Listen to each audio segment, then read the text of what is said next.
to AirPlay to Mac. Welcome back to our channel. In this guide, I'll walk you through the steps on how can you AirPlay or how can you enable AirPlay on Mac.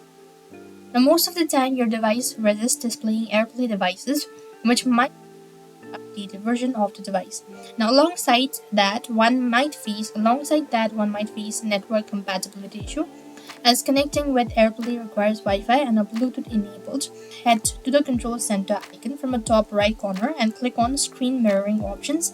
After that, a list of Apple or AirPlay compatibility smart TVs will appear to help you to choose the desired one. Now then, on your Mac, control center icon from the top right menu and click on the screen mirror options. Once tapped, a list of Apple or AirPlay compatible device will tap your device and you will decline or accept options on the TV. Hit the accept button on your macOS device will be mirrored onto the TV. So this is how it actually done. I hope the video was helpful. Make sure to like, share and subscribe to our channel. Thank you for watching. See you in the next video.